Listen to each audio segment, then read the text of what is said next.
I'm Mat McLachlan. This is Living History. A date which will live in infamy. It's one small step for man, one giant leap for mankind. Well may we say, God save the Queen, because nothing will save the Governor-General. There's a second plane just crashed into the World Trade Center. I think we have a terror attack. This was their finest hour. Welcome to the Living History podcast. I'm your host, Mat McLachlan, and today we're doing something a little bit different. We always talk a lot about remembrance, about the First World War, the Second World War, Korea, even Vietnam. But today we're going to focus on a more modern conflict and in many ways a more difficult conflict than even some of those great battles. We're talking about Afghanistan and Iraq, the two modern wars that between them have resulted in so many combat veterans now in Australian society. And it's really shifted the focus, in my opinion, from this concept of remembrance of older veterans to the many young men and women who have gone off and fought in these wars, and many of whom still bear the scars from those wars. So it's going to be an interesting one today. Chris Masters is our guest, and he is a very notable Australian journalist. For many years, he was one of the key correspondents on the Four Corners program on the ABC, and Chris has covered conflict in just about every corner of the world, and he was embedded 3 times with Australian forces in Afghanistan. So he has quite an insight into what those men and women went through in what was a very lengthy and a very difficult war. Chris's book that has just come out recently is called No Front Line and talks specifically about the Special Forces who served in Afghanistan in particular. And it hasn't been without controversy. Even before the book came out, Ben Roberts-Smith, probably our most famous soldier, made comments that he didn't appreciate the way he and his fellow soldiers had been depicted in the book. And this was also picked up by Brendan Nelson, the director of the Australian War Memorial, who also went on the record to say that he had some concerns about the way Australian forces were depicted in the book. An interesting controversy. It seems to have died down somewhat since the book was actually released, but it's something that I'm looking forward to speaking to Chris about and getting his opinion on. So now let's talk to Chris Masters about his book, No Front Line. Chris Masters, thanks for joining us on this podcast. Your book, No Front Line, has just come out recently and has attracted some controversy, even from its earliest days, and we'll get to that. But really, this was just a great opportunity to find out how the book came about, your motivation for writing it. So why don't we begin with your experiences in Afghanistan and what led you to want to write this book in the first place? I first went in 2007, I went back again in 2010, and I went back again in 2011. And I had pretty much 3 different experiences, all with the Australian Defence Force. But 2007 was mostly about reconstruction, working with the engineers. 2010 was mostly about population protection, working with the infantry. 2011 was with Special Forces. I remain the only journalist to have ever been embedded with Australian Special Forces, and so I got some glimpses of the pointy end, the sharp end of the spear, which was important because they were the ones with the longest presence in Afghanistan, and up to that point had been absolutely off limits to people like me. I think I became interested much earlier than that, probably 20 years earlier, when I covered for Four Corners, Rwanda and other places like that, notably East Timor in 99.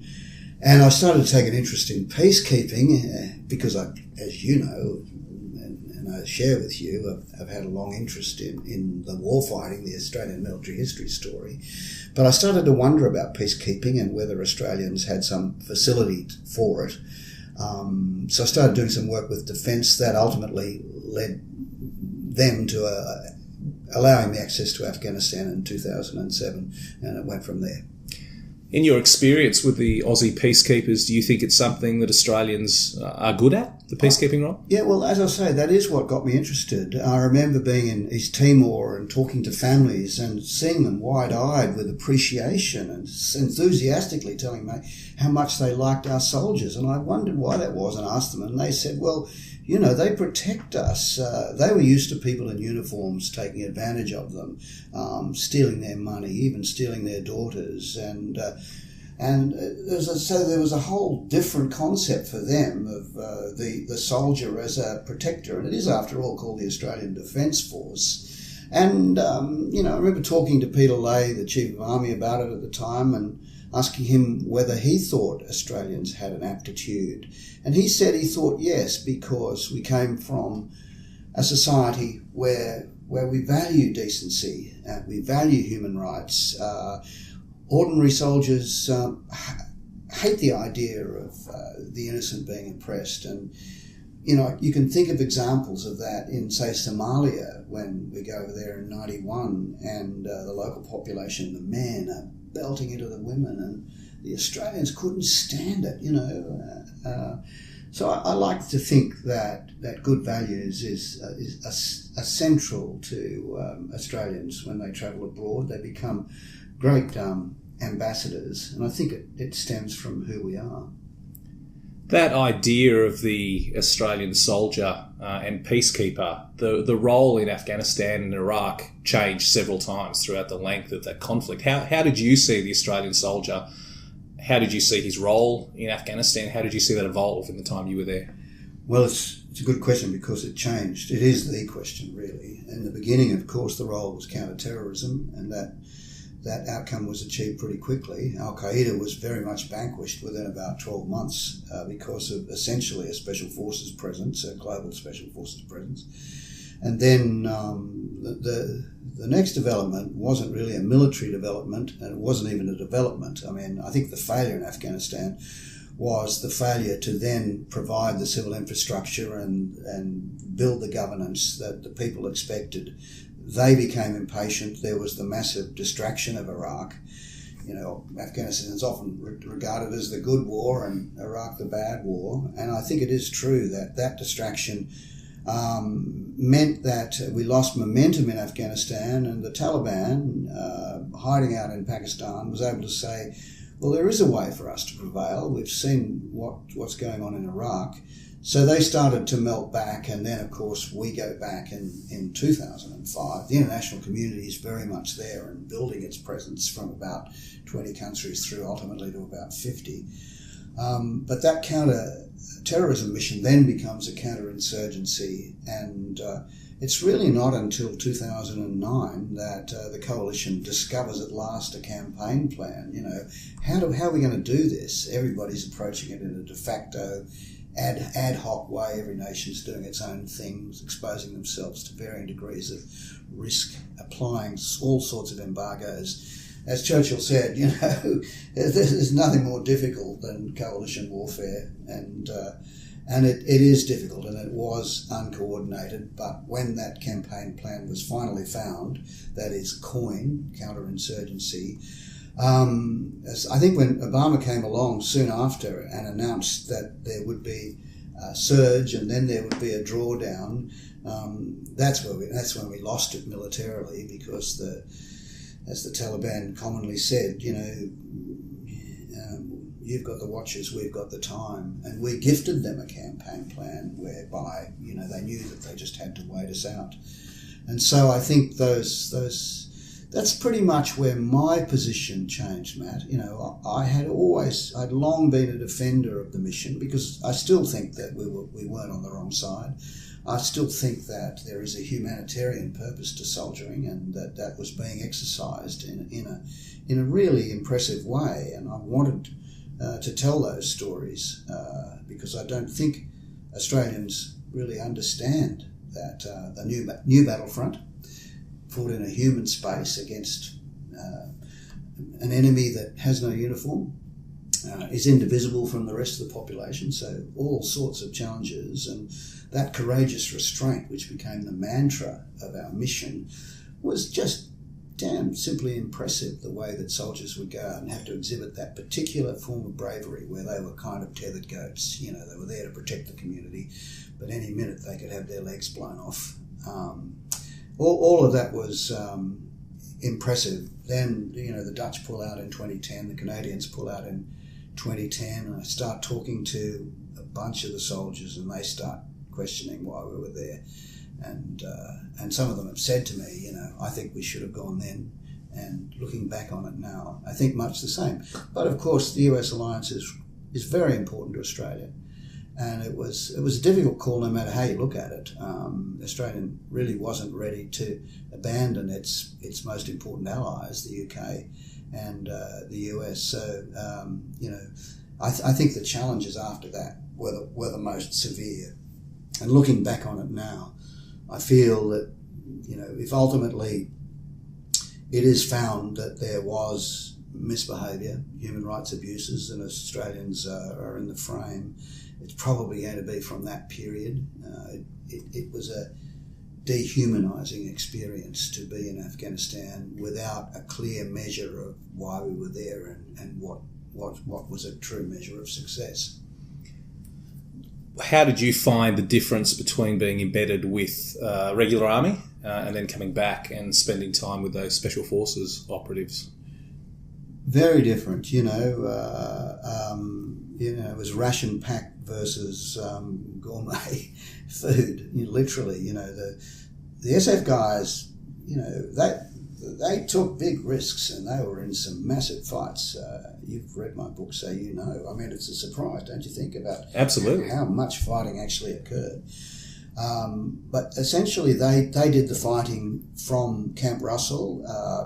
They didn't camp out too much. They did camp out, but there was that mess was generous. Curly fries and lobster once a week, and of course they all had their own bars and stuff like that. And conventional forces don't have anything like that. That caused a certain amount of angst. There's a lot of jealousy towards special forces, and some of it has real foundation too. I think the lot of conventional forces out there doing that population protection in the patrol bases, not only was it scary in a very different kind of a way, but they frequently weren't getting the satisfaction of knowing that they were doing what soldiers are meant to do and take the fight to the enemy. They had to be restrained. They had that tethered coat role. That was very frustrating for them. Looking back on it now, I think a lot of us would say the infantry could have done a lot more, could have been allowed to do a lot more. And Special Forces was maybe asked to do too much. But they lived pretty rough compared to SF, and certainly there wasn't a bar to retire to at the end of a tough day. You talk about that rivalry between the regular army and the special forces, and in my experience with dealing with people in defence, it goes both ways. That there is a feeling that you talk about in your book that the special forces are looking down on the big army, as you call it, and the same the other way. There's a lot of jealousy that comes the other way from the regular army towards the coverage that the special forces receive, this feeling that most of the heavy lifting was being done just by the special forces. Did you see that demonstrated on the ground on your time there? Was it something that was an issue in cooperation between the forces getting on together? Probably the most notable internal conflict was between the main elements of special forces, the commandos, and SASR. Yeah, there was a certain amount of jealousy out there in the patrol bases, but there was a lot of respect too. I mean, anybody who is selected into special forces is not only supremely capable and fit, but they've got a massive suite of skills. Mostly they didn't rub that in the faces of the infantry guys. There was a little bit of a sense of it here and there. There's a real SF cool thing, where a bit like the bikie gangs, there's a fashion to the way they look and behave. And they look like Jedi Knights, and they have privileges beyond conventional forces in the dress standards and things like that. But no, the greatest dissension was actually between the commandos and SASR. SASR had essentially been on its own as the elite Australian regiment, and then the commandos came along. Initially, SASR just saw them as sort of jumped up infantry pretenders.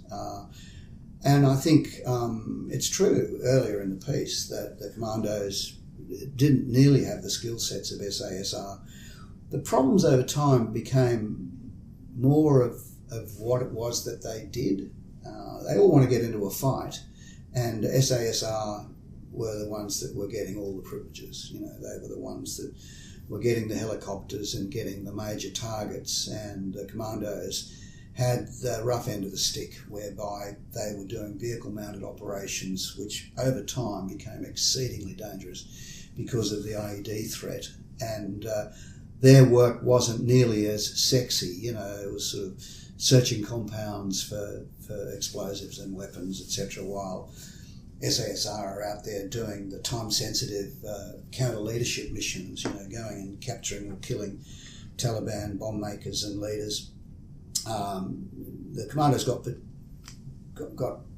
jealous of that, pissed off about it, and over time, I think, it became more of an issue. There were periods where I see, as I work my way through the book, that I think that rivalry, which is common in all armies, you know, regimental rivalry, that the rivalry in this instance became counterproductive, I think. It really wasn't probably until the commandos were given mission sets that suited them and made them feel like they were actually doing something, doing their job and making a difference. But probably principally when they started doing the counter-nexus missions, the anti-drugs missions, which they were better suited to than SASR, because SASR operate in small groups. They don't have the combat power of a company of commandos, really gunned up, you know, like, I mean, that regiment would be one of the most potent regiments on earth at full strength. And when they went in, when they got helicopters, because when they started doing the counter-nexus work, which was allied with the American Drug Enforcement Administration, that enabled them the use of helicopters, not only because of the DEA, but also because of the US Marines. And so they started getting into some mighty stoushes, which to some degree were making more of a strategic difference too, because if you knock over some of those big drug supply networks, you took a lot of cash away from the Taliban. They just didn't have the ability to buy weapons and pay fighters like they used to. So all of that worked very well, but you know, and one of the areas where it worked was just in the sense of self-satisfaction and esteem that it gave the commandos. They came away from the Afghanistan conflict having grown to a point where they were known the world over. And whereas, you know, I continue to admire SASR, you can't deny it. But in some respects, the war wasn't as kind to them, because those big footprint operations were the sort of operations that you really needed, whereas SASR were doing more counter-leadership stuff. Again, really impressive, and I was very impressed with the way, time after time after time, they bring their target back without a shot fired, you know. Their stealth-like skills are absolutely amazing. But of course, you know, go for whacking. You'd look at the horizon in Afghanistan and you say, well, we took out another 37 leaders off the battlefield this rotation, but you know, there was another 337 lining up to take their places. And you know, there was a bit of a theory also that sometimes the people that replaced the more traditional commanders were even worse.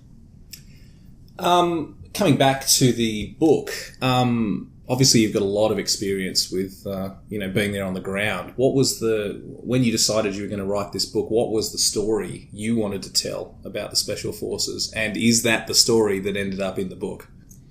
I don't think that like a lot of writers, you know, I don't quite know how it's going to finish, and I like that, because, you know, as you keep going, you keep advancing your own knowledge and awareness, perspectives and analysis.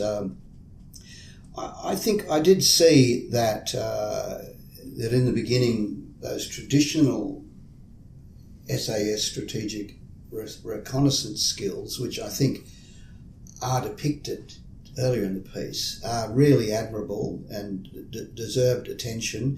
You know, think of Matt Boulier and Blaine Diddams up on the hill for the big battle of Anaconda with some of the others, providing crucial intelligence. There wasn't another team in all of Afghanistan that made more of a difference to the success of that big battle that ultimately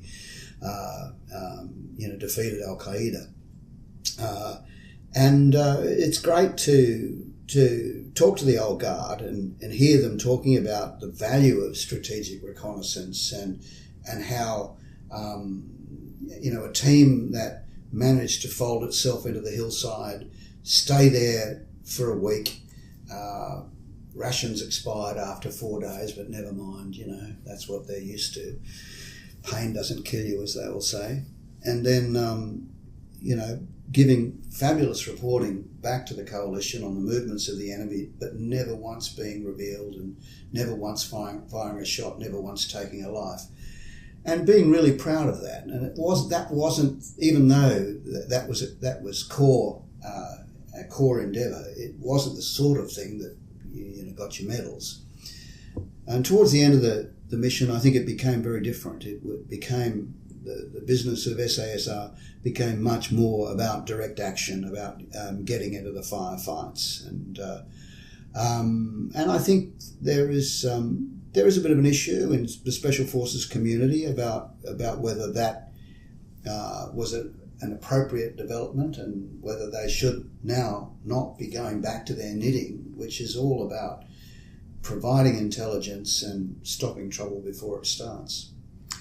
Well, it's interesting. It was a war that got away from everyone, didn't it, in terms of the expectations when we went in the first place, and the events took on a bit of life of their own, and everyone had to adapt.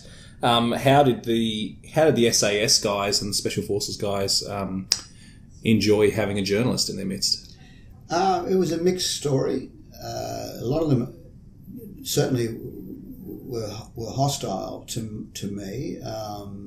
SASR wasn't as friendly, but I was told that I shouldn't take that personally, and I don't think I did ultimately. And I guess, looking back on it now, some of the best friends that I made some great friends, and it was a terrific privilege, Matt, to do this, because I think, as you know, some of the smartest people you ever meet come with a uniform background, and absolutely, and their life experience is extraordinary, and they literally do have a rocket scientist in there. It wasn't at all uncommon to meet people with lots of degrees and language proficiency, but a lot of experience of some of the world's most dangerous places as well. They make great dinner conversationalists if you can get them to talk, and of course that's the point.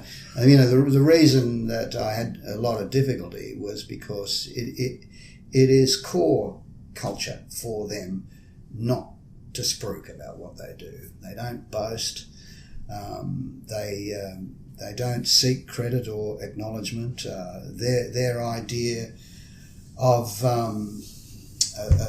as good as it gets is when your mate thinks you did a good job. Nobody says anything. In the dead of night, if they work in an exemplary way, it's good enough for them to know that, and they don't expect to be applauded for it. And I had to give credit to that value. It's impressive, and it wasn't just in SASR. A lot of the commandos too had a strong belief that you shouldn't blow your own trumpet and you shouldn't talk to a journalist. And I think that there were occasions where, because I hung around them for so long, they got to know me, and I think there were occasions towards the end that some of them actually did want to talk to me. But I remember one conversation where, in an exasperated way, this fellow said to me, "Yeah, and look, I know I've got a great story, and my wife thinks so too, and she wants me to talk to you, but Chris, I can't, because I've spent my whole career telling people that I'll never talk to a journalist." And yet you got the book done. I did. And it's a great book. I mean, what surprises were revealed to you in the construction of that book? What discoveries did you make that surprised you?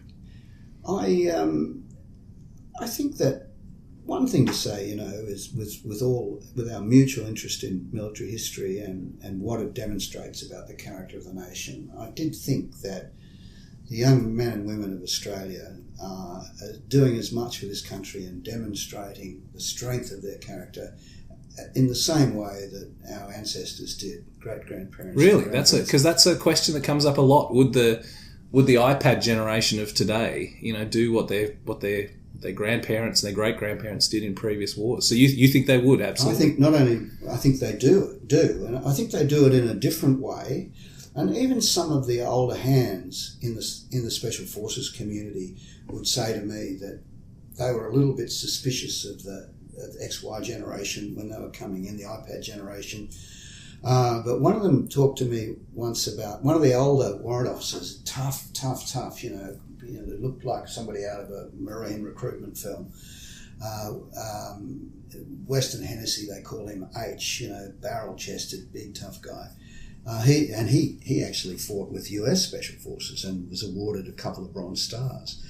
And he, like his generation, he was suspicious of the new ones, and we were talking about some of the new ones coming in because they have a direct entry scheme with the commandos where they were pulling smart, bright, fit young kids off the street and training them up as commandos. And this bloke came in that way. He ended up being awarded a Star of Gallantry for actions from the end of 2010.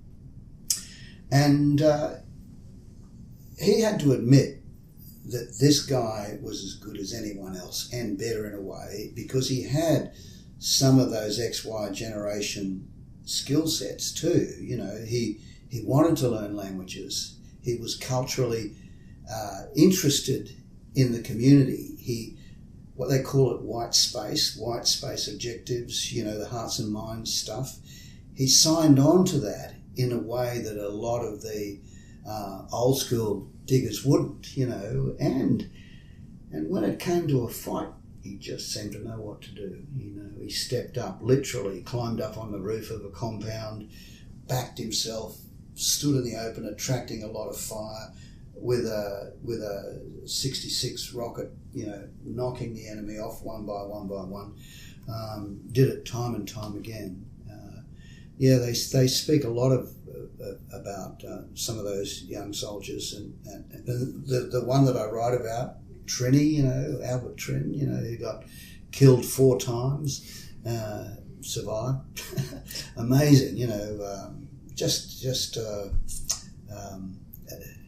they call it the Magneto effect, that they just seem to know what to do when it comes to a stoush. But I think that might be true of all wars, don't you think? It's hard to pick the guy who just seems to know what to do. Yeah, I think you're right. My research has, all the reading I've done has suggested just that. And when this question is put to me about the current generation, I'm always on their side. I always think that, the young people would step up if required. Young people have demonstrated that they're very patriotic, that they understand how the world works.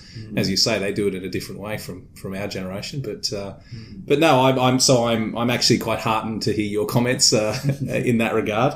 What else came out during the book? What was unexpected to you? Because you've got a lot of experience on the ground with these men and women. What was unexpected when you put the book together? Certainly, I didn't expect the reaction I got from the public mostly from the TV programs I made, and I was surprised that they were surprised, that they got a shock when they got a concept of what the battlefield was like. It was called no front line, no neutral space, no flanks, no enemy in a different uniform, fighting in a human space. And for all the time we were there, that didn't seem to catch up with the public. They had a concept of war drawn from history and the last century, essentially. So they expected to see trench lines and barbed wire. So I think there'd been a strategic communication failure in a way, and it's still a bit of an issue, where the modern battlefront isn't so well understood, and the fact that that civilians are the centre of gravity. I was also the way that we do it, the way that technology follows us there, and you'd be there on the base, and you'd be seeing one of the soldiers, because the Special Forces guys on average are older, so it's more likely that they've got young families. And so you'd see the soldier Skyping, reading his kid a bedtime story, And so there was a connectedness that we couldn't have dreamed of 100 years ago when, there'd be obviously letters and if you were terribly unlucky, a telegram, but. Do you think this is part of the problem now with modern warfare, that we are so connected to the battlefront, even in this way where we didn't really understand what was going on? We still had images streaming back. We feel very connected with soldiers in the front line now. In the old days, you used to go off to war, and the soldiers would disappear for several years and then come back and tell the stories they chose to tell. Is it an issue today that is it creating as many problems as it's solving, this idea of constant connection with the front line? I'm not saying that it's better or worse now. It's just different, and I think that that it may well be that there are more stressors because you are connected. And so those people at home, who had the ability to talk to their loved ones virtually every day, started to feel the patterns. That if he didn't call for a couple of days, it must mean that he's out on a job. So the stress levels would rise, and they'd be sitting at dinner and their mobile phone would be in front of them and they couldn't take their eyes off it. No. And then when it did ring, they'd almost feel like they're having a heart attack.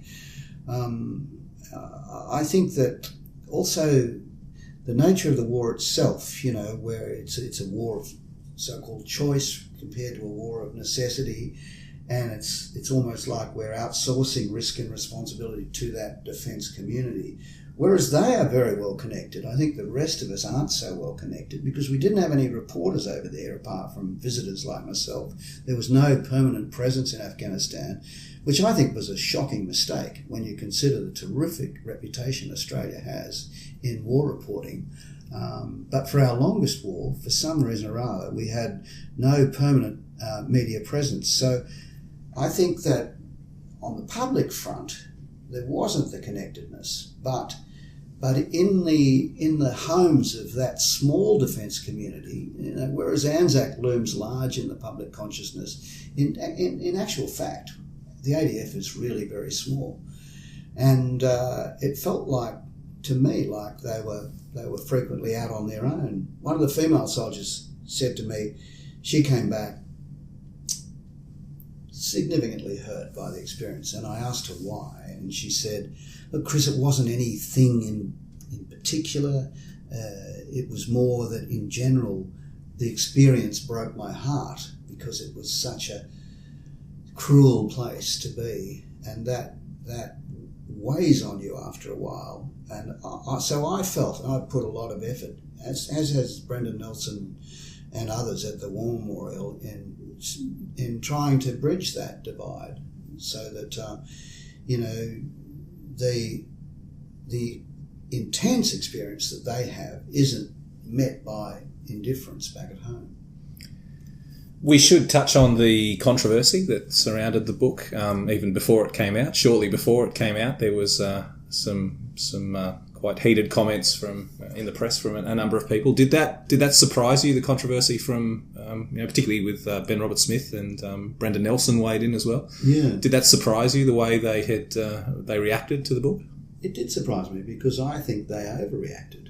I don't think that the book was critical of Ben Roberts-Smith, and I certainly wasn't unkind or unfair to him. He had the material in my book months ahead, and it's very rare for anybody to do that, but all the content relevant to himself was given to him so that he could give me feedback. I doubt if he hadn't come forward and made complaints, I doubt that it would be anything like the issue it ultimately became. And, it disappoints me that I'm at odds with Brendan Nelson because, we're allies in many other respects, particularly when it comes to the telling of the story of Afghanistan. All I can say is I just don't agree with their position, which is, a lot of it is focused not on my book, but on this Inspector General's inquiry into potential misconduct in Afghanistan. And my book shouldn't really be linked to that, and it really shouldn't be to Robert Smith either, because, you've read the book. Robert Smith gets a few mentions here and there. It's not about an individual, and it's certainly not about him. When the Fairfax media choose an extract from my book, they are going to choose the most controversial, the most newsworthy element. It wouldn't be that what I would choose. What they chose, I wouldn't have even put in the top 100. So that controversy gets generated, and I'm saying to myself, look, my book is not black and white. It's all about the shades of grey. The other factor is that if Fairfax gets the extract rights, News Limited give you a beating. So that happened as well, and it's happened to me before. And I note that the controversy has certainly died down now that the book is out. It seems that the spectre of the book on the horizon was created more excitement than the book itself actually has done. So the men and women that you followed in that book, the whole Anzac legend, this is obviously pivotal to how Australians see themselves. How do the men and women of the modern Defence Force that you've come to know over the years, how do they fit in with that idea of the Anzac legend? What's their legacy going to be? How do you think they should be remembered? I think they're proud. It's hard not to be well aware of the history of the ADF and how much it means to the Australian community, and they love marching on Anzac Day. And I think, as I said before, they carry that reputation well, and indeed they really represent, they're the modern incarnation of what it's all about. But, what I also think is though they know the difference between myth and reality. If there's anybody that knows that they're not 7 foot tall and bulletproof, that if they're not well trained, if they're not well resourced, if they're not well led, they'll die like everybody else. It's somebody who serves. What a fantastic point. And on that great note, thank you very much for joining us. The book No Front Line is available now Australia-wide. Thank you very much for your time, Chris Masters. It's been a real pleasure. Good on you, Matt. Good on you. Well, a very interesting discussion there with Chris Masters, who, as someone who'd been on the ground 3 times during the Afghanistan conflict, has probably a unique insight into exactly what Australian forces were doing over there. And it certainly is a difficult war. It's a controversial war. It's unsurprising that Chris's book has generated the controversy that it has, because Afghanistan forced us to ask some pretty big questions about why we go to war, who we identify as the enemy, and whether even this concept of nation building is something the armed forces should be involved in. So a difficult war, our longest war, and some unique insights there from Chris Masters. If you enjoyed this podcast, please subscribe and keep up with everything that we're doing. Also visit our website at battlefields.com.au, and we hope to see you out on the battlefields one day in the very near future. It is a wonderfully rewarding experience to get there and walk the ground where men and women served before us. So we hope to see you on the battlefields one day. Until next time, thanks for listening.